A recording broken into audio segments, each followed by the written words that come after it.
In the late 19th century, America wasn't ruled by presidents or Congress.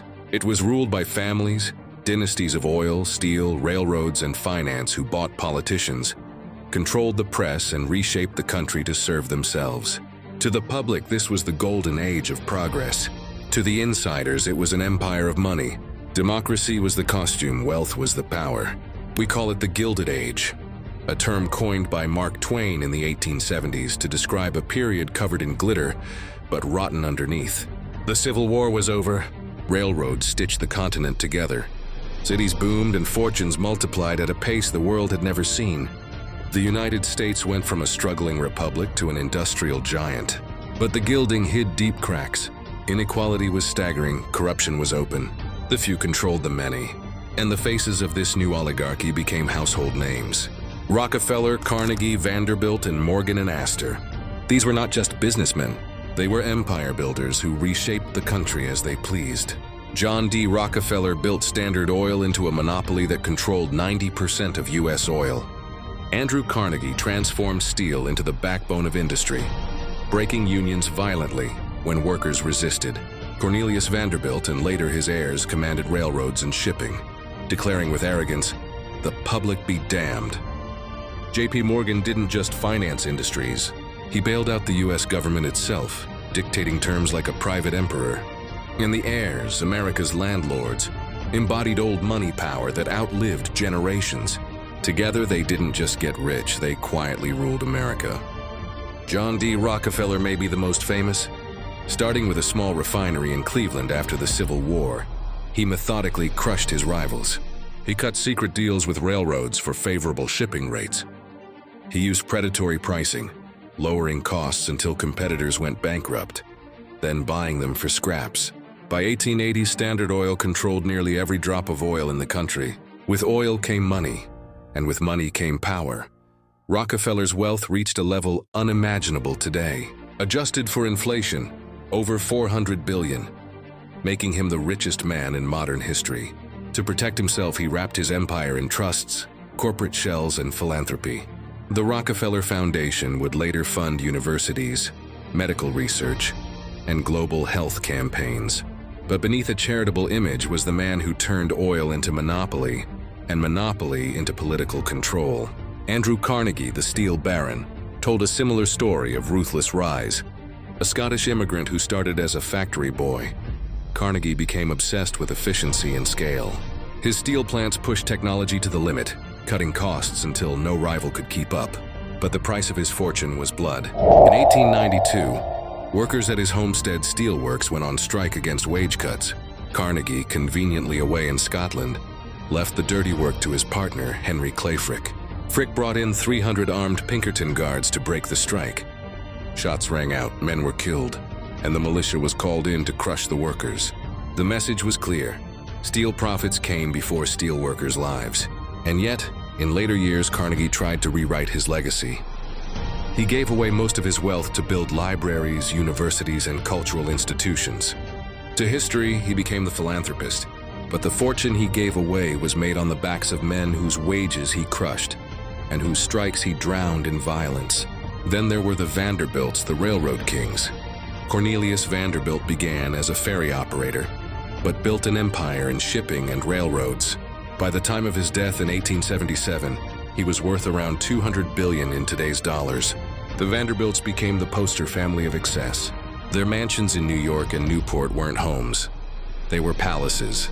Walls gilded in gold leaf chandeliers the size of houses. Ballrooms built to impress European royalty. When asked about the public interest, Cornelius Vanderbilt famously sneered, "The public be damned." It wasn't a slip of the tongue.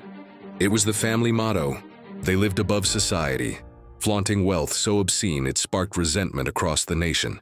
But if Rockefeller monopolized oil, Carnegie dominated steel, and Vanderbilt ruled railroads, J.P. Morgan controlled money itself. Morgan was the banker of bankers, a man whose very presence could stabilize or shatter markets. In 1895, when the U.S. Treasury was running out of gold, Morgan personally arranged a loan of $65 million in gold to the government, bailing out the nation like it was his client. In 1907, during a financial panic, Morgan summoned the country's leading bankers to his library in New York. He locked the doors and refused to let anyone leave until they agreed on a rescue plan. Private finance saving the public system, but on its terms. Morgan wasn't elected, but he had more influence over the economy than the president. That is what it means to quietly rule. And then there were the heirs, the landlords of New York. John Jacob Astor, the family patriarch, made his fortune in fur trading and real estate, buying up Manhattan when it was farmland. By the late 19th century, the heirs were the embodiment of old money, secure, inherited, aristocratic. They hosted society balls, dictated social status, and turned real estate into dynastic wealth. Their name became a synonym for privilege, but their story would collide with history in a way that symbolized the fragility of Gilded Age power. Because in 1912, John Jacob, one of the richest men in the world, boarded the Titanic. The ship was the pinnacle of Gilded Age luxury. Marble staircases, gilded dining rooms, suites fit for kings. It was marketed as unsinkable, the same way America's elite thought of their fortunes. But when the Titanic struck an iceberg and went down, Astor went with it. His 20-year-old pregnant wife survived, inheriting part of the fortune. But the image of the world's wealthiest man sinking with the unsinkable ship became a metaphor for the hubris of an era. The Titanic was the gilded world made real, luxurious on the surface but fragile underneath, destroyed in one cold night. The Gilded Age was full of these episodes that revealed who really held power. The Homestead strike showed that profits outweighed lives. J.P. Morgan's gold loan proved that private bankers could control the state. Vanderbilt's palaces showed that arrogance could be worn like jewelry. And the Titanic's passenger list revealed that wealth may buy luxury, but it can't buy immortality. These families weren't just rich, they were the invisible government. So what became of these families who ruled the Gilded Age? Did their power last forever? The truth is complicated. Some fortunes were squandered, some institutionalized, and others transformed into new forms of influence. The Rockefellers endured. Standard Oil was broken up by the Supreme Court in 1911, but the fragments became Exxon, Chevron, and other giants that still dominate global energy. The Rockefeller name shifted from monopoly to philanthropy, but the fortune remained. The Rockefeller Foundation, Rockefeller University, and a network of trusts turned wealth into soft power that still shapes public policy and global health today. The family itself became less visible, spread across generations of heirs, but their influence never really disappeared. Carnegie's fortune took a different path. Andrew Carnegie sold his steel empire to J.P. Morgan in 1901 for $480 million, to the equivalent of more than $15 billion today. Then he began giving it away. He built more than 2,500 libraries across the English-speaking world, endowed universities, and funded cultural institutions. Carnegie believed that the man who dies rich dies disgraced. His descendants never became a dynasty like the Rockefellers. His wealth didn't pass down, it passed out. His legacy is the philanthropy, not the family. The Vanderbilts became a cautionary tale. Cornelius Vanderbilt had amassed one of the greatest fortunes in history, but his heirs spent it with reckless extravagance. They built palaces in New York and Newport through parties that cost millions, and competed with each other in displays of luxury. By the mid-20th century, the fortune was gone. Today, the Vanderbilts are still prominent socially. Journalist Anderson Cooper is one of them, but he's spoken openly about not inheriting wealth. In his words, the fortune ran out. The Vanderbilt story proves the old saying, wealth rarely survives 3 generations. The Morgans lost their personal dynasty but left behind something far larger. J.P. Morgan's personal power waned after his death in 1913, but his bank J.P. Morgan and Cumber evolved into today's J.P. Morgan Chase, one of the largest financial institutions in the world. The Morgan name as a family dynasty faded, but the institution outlived him. In many ways, Morgan traded bloodline power for institutional power, and institutions don't die. The heirs split in 2 directions. In America, their fortune gradually declined, fragmented among heirs. But in Britain, branches of the family married into the aristocracy, becoming part of the ruling elite there.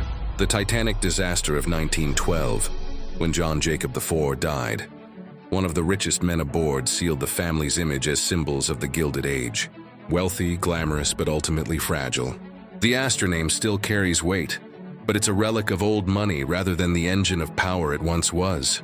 So no, not all of these families are still rich in the way they once were. Some legacies collapsed, some dissolved into philanthropy, and others were institutionalized into banks and corporations that continue to dominate the global economy. But the lesson isn't whether a particular fortune survived. The lesson is that money on this scale reshaped America, and that the playbook of the Gilded Age dynasties is still being used today. Think about it. Rockefeller's monopoly. Today you see echoes in tech giants that dominate markets, buying out competitors, shaping laws, and rewriting rules. Carnegie's steel empire, today's equivalent is big tech or big pharma. Industries so central to society that strikes, protests, or public backlash are crushed to protect profits. Vanderbilt's arrogance. Today you hear it when billionaires build rocket ships to escape the planet, while ordinary people can't afford rent. Morgan's power over the Treasury. Look at hedge funds, central banks, and financial institutions that can topple governments with capital flows. The heirs' titanic hubris. That's every time elites call the system unsinkable, right before it cracks under crisis. The Gilded Age didn't end, it evolved. We still live in an age of oligarchs, only now the names have changed. Instead of Rockefellers and Vanderbilts, we talk about Bezos, Musk, Gates, or the Kochs. Instead of Morgan locking bankers in his library, we have central bankers and hedge fund CEOs deciding whether markets live or die.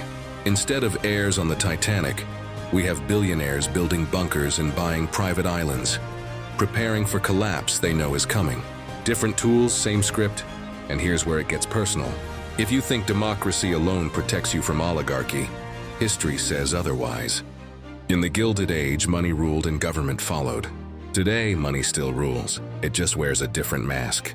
And unless you understand how money and power intertwine, you're playing a game where the rules are written against you. The lesson of the Gilded Age is not just that wealth corrupts politics, it's that concentrated wealth is politics. Rockefeller didn't need to be president. His monopoly made him more powerful than any president. Morgan didn't need to hold office. He held the government's gold. Vanderbilt didn't need voters. He owned the rails that moved their lives. Astor didn't need to legislate. He owned the land they lived on. And when wealth holds that kind of power, democracy becomes decoration. History doesn't repeat, it compounds. The money and power of yesterday laid the foundation for the money and power of today. If you don't see how wealth rules, you'll mistake oligarchy for freedom. And that is the most dangerous illusion of all.